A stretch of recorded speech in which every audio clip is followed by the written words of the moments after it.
আসসালামু আলাইকুম। মুন্সিগঞ্জের ঐতিহ্য একটা ভর্তা।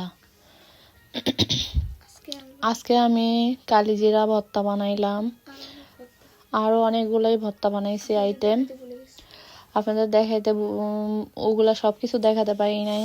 দেখুন ফ্রেশ ধনিয়া পাতা দিয়ে এখন কালিজিরা ভর্তা করতেছি। এই যে দেখুন কালিজিরা ভর্তা করতেছি। ভর্তাগুলা আমার বোনের জায়ের ছেলে বাবু হয়েছে, ওই জায়গায় পাঠানোর জন্য ওই ভর্তাগুলো সব করেছিলাম। এই যে দেখুন কালিজিরা ভর্তা, শুটকির ভর্তা, মরিচের ভর্তা, এটা কাঁচা কলা ভর্তা।